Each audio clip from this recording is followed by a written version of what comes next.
Professores, protetores das crianças do meu país, eu gostaria de um discurso bem mais feliz, porque tudo é educação, é matéria de todo tempo. Ensinem a quem sabe de tudo a entregar o conhecimento. Ensinem a quem sabe de tudo a entregar o conhecimento. Na sala de aula é que se forma um cidadão, na sala de aula é que se muda uma nação. Na sala de aula não há idade nem cor, por isso aceite e respeite o meu professor. Na sala de aula é que se forma um cidadão, na sala de aula é que se muda uma nação. Na sala de aula não há idade nem cor, por isso aceite e respeite o meu professor. Batam palmas pra ele, batam palmas pra ele, batam palmas pra ele, que ele merece.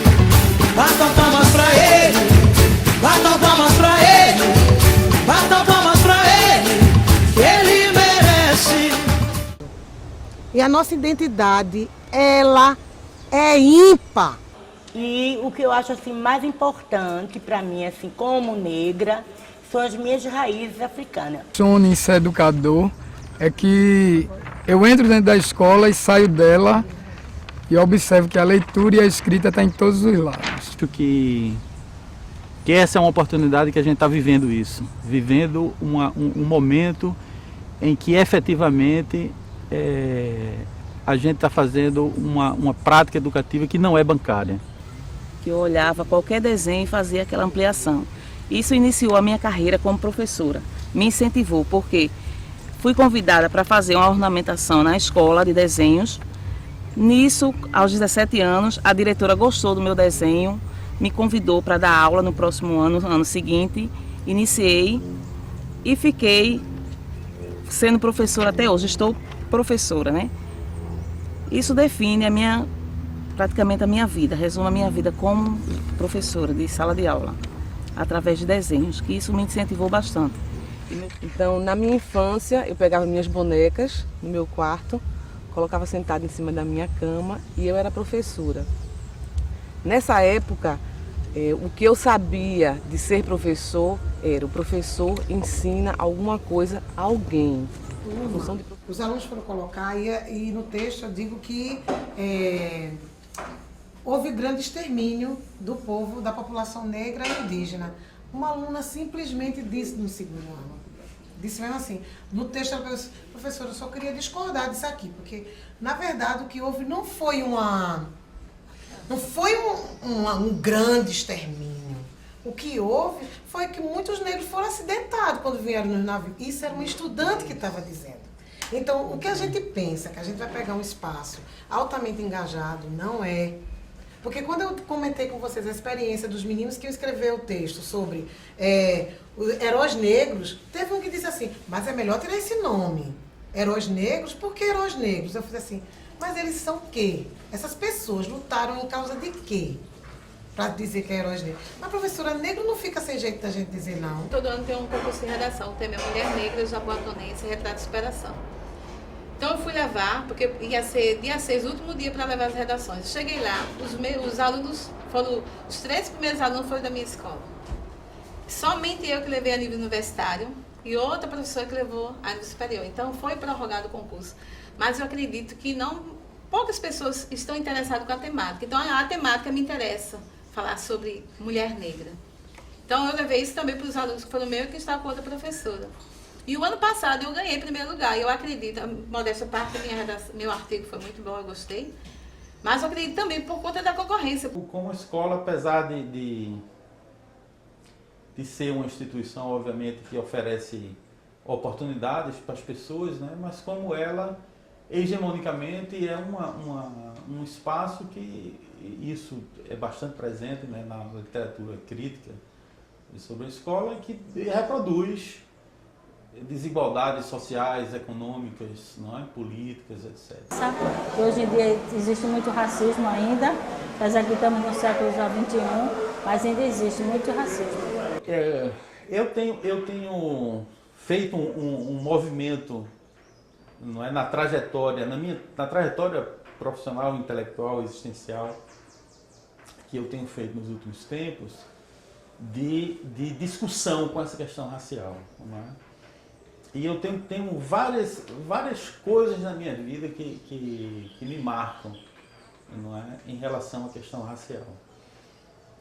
Uma desde criancinha, que eu tinha acho que uns 3 ou 4 anos, isso nunca me saiu da cabeça. Eu estava sentado no colo de Rosa, que era uma pessoa que trabalhava na casa da minha mãe, Rosa Preta, e eu tenho uma imagem certinha, assim, eu tava ali no batentezinho da cozinha, no colo dela, e meus irmãos chegaram e disseram, olha, saia do colo dessa preta. Aí eu disse, mas por quê? Porque você é branca, ela é preta, tal. Minha mãe viu e disse, não é nada disso, não é? Ele fica no colo dela e tal. Mas essa coisa ficou na minha cabeça.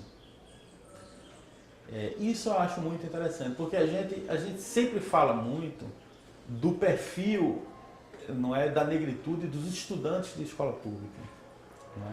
Mas a gente nunca pensa que os professores, eles também têm esse mesmo perfil, não é?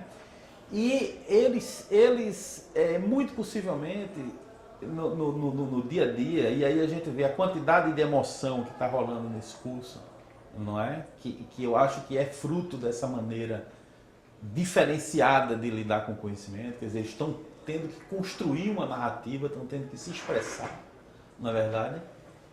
E isso acho que mostra como o professor é silenciado no seu dia a dia, é calado no seu dia a dia, quando ele tem que dar conta de conteúdos, de conceitos, de coisas que exatamente não dizem respeito a ele, né? Então, assim, é muito claro para mim que a educação não pode ficar refém da ciência, não é? Você trazer a questão da produção, quer dizer, o que é que a gente tem defendido no campo da discussão sobre o currículo? É um currículo centrado no direito ao narrar. Eu não tinha cabelo duro. O pente que nos deram é que não é compatível com o nosso cabelo. Esse pente aqui é que é o nosso pente, seria o nosso pente, e não aquele pente outro de cabelos lisos, né? Então, Dona Benedita me ensina a ler aos 5 anos de idade, eu viro professor porque ela era professora e eu tive que ensinar as crianças da escola que ela era professora para não levarem reguada. E faz 35 anos que eu oficialmente faço isso, mas que faz um bocado de anos que eu faço isso porque eu comecei aos 5 de idade e eu já tenho 60. Bom, quando eu comecei a trabalhar com as crianças do ensino fundamental, foi um projeto do governo do estado chamado PROAP. Eram 50 crianças, onde a maioria negra, né? Negra, pobre, e a professora negra também. Essa relação foi muito forte. Eu lembro que eu tinha um cabelão bem, assim, black na época e fui um pouquinho discriminada, na realidade, por conta de uma gestora que não achava minhas roupas adequadas para trabalhar com criança. Ela me achava hippie, né? Negra hippie. Esse era o rótulo que ela me dava. Que me marca muito como cidadão e como pai, não é? É o fato de que minha filha mais nova, por ser negra, não é? Ela sempre foi muito preterida nos espaços escolares, não é?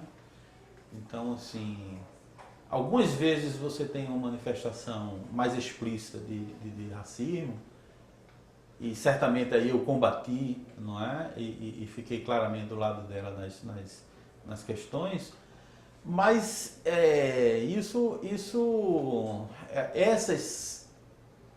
manifestações explícitas de racismo são fichinha, não é?